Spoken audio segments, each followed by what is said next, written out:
Have you ever looked in the mirror, pulled your shirt down just a little bit, and thought, I'm doing everything right, so why won't that belly fat go away? I've had that moment, and if you're watching this video, you probably have too. You've tried the diets, maybe cut the calories, added more steps to your day, even started a new gym routine, and still the scale refuses to move, or worse, it goes up. But here's the truth. Most people aren't failing because of willpower. They're being tripped up by innocent habits they don't even realize are slowing their metabolism down and keeping them stuck. So today, we're talking about the 5 most common habits that are secretly making you gain weight or keeping you from losing it. These are the low-hanging fruit. The obvious things people miss because they're too obvious. They're baked into our daily routines, like that splash of creamer in your coffee or that healthy handful of healthy trail mix on the kitchen counter. And if you're new to my channel, hi, I'm Dr. Tony Hampton, board certified in family and obesity medicine with a master's in nutrition and functional medicine. And these are 5 habits I see every day in clinic, in real life, and even in my own personal story. Let's start with one that used to get to me, the snack trap. Before I started my carnivore journey, one of my favorite snacks was peanuts. And not just the occasional snack. I mean, if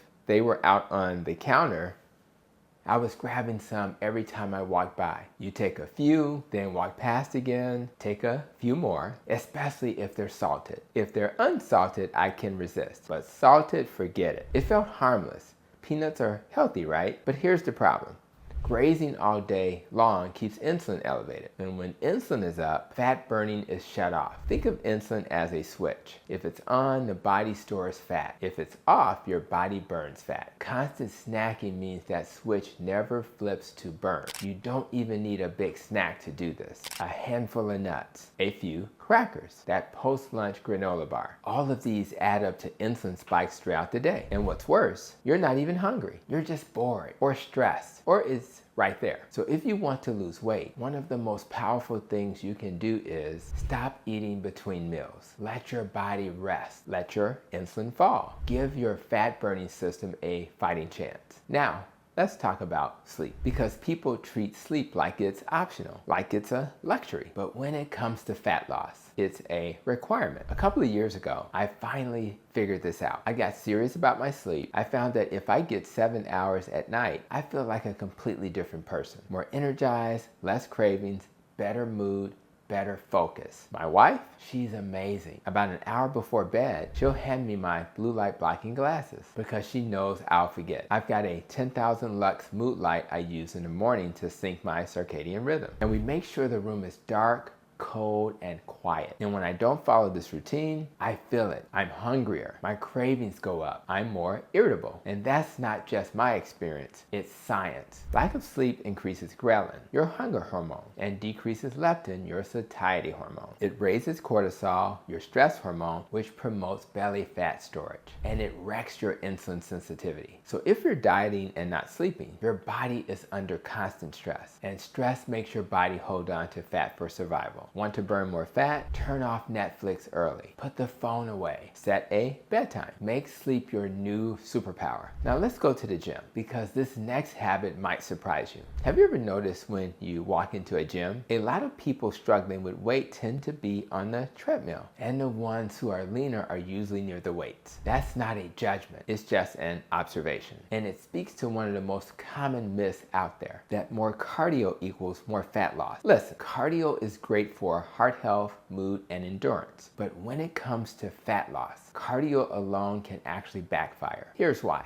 Long duration cardio raises cortisol, which can lead to increased hunger, more snacking, and muscle loss if you're not careful. Plus, it doesn't build metabolically active tissue like muscle does. Muscle is your metabolic engine. It burns calories at rest. So if you spend all your time jogging and none of your time strength training, you're burning fewer calories long term. And if you're constantly constantly doing cardio but still gaining weight, it might be time to switch gears. Prioritize resistance training, build muscle, support your metabolism. The treadmill isn't the villain, but it's not the hero people think it is either. Okay, here comes a sneaky one. Habit number 4, drinking your calories. And no, I'm not just talking about soda. I'm talking about smoothies, oat milk lattes, kombucha, Gatorade, coconut water, green juices, and even almond milk that's sweetened with things like dates and agave. These drinks wear a halo. They sound healthy, but they're often packed with sugar and calories. And because they're in liquid form, they don't trigger satiety. You drink them fast, you don't feel full, and your insulin shoots up like a bottle rocket. Even 100% fruit juice, which many people think is a health food, is just concentrated sugar with the fiber removed. A glass of orange juice has almost as much sugar as a can of Coke. Here's my rule. If you're going to eat carbs, eat them. Don't drink them. Better yet, don't consume them at all unless they come from whole, unprocessed foods that actually fill you up. That's why I mostly avoid carbs altogether, because I'm a carnivore. And when I hydrate, it's water,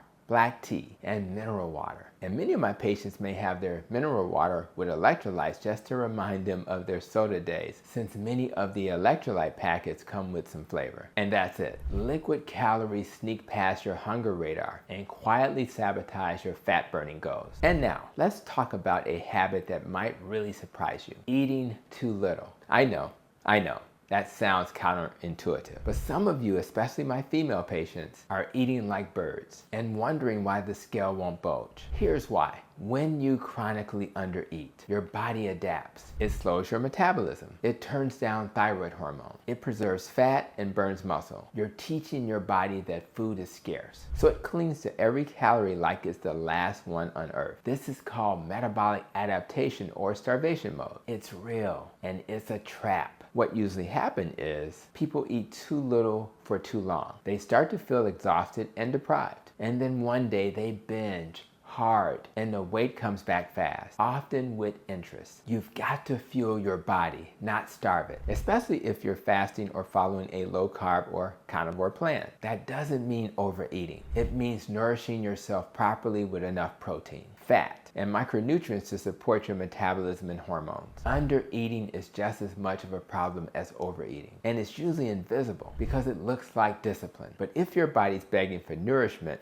listen, let's do a quick recap. You're not broken, you're not lazy, but if you're stuck, it might be because of 1. Grazing all day and keeping insulin elevated. 2. Neglecting sleep and throwing off your hunger hormones. 3. Doing too much cardio without building muscle. 4. Drinking your calories even if they're healthy. 5. Eating too little and slowing down your metabolism. These habits are common. They're even praised by some, but they're quietly sabotaging your fat loss. And the good news, you can change them one step at a time. So if this video gave you an aha moment or reminded you of a habit you need to break, let me know in the comments. And while you're there, tell me, which of these 5 habits has been the hardest for you to change? And if you're finding value in videos like this, take a moment to click like and subscribe, because I release new content most days of the week to help you heal your metabolism and protect your nest. And for those who are new to my nest, that includes nutrition, exercise, less stress, more sleep,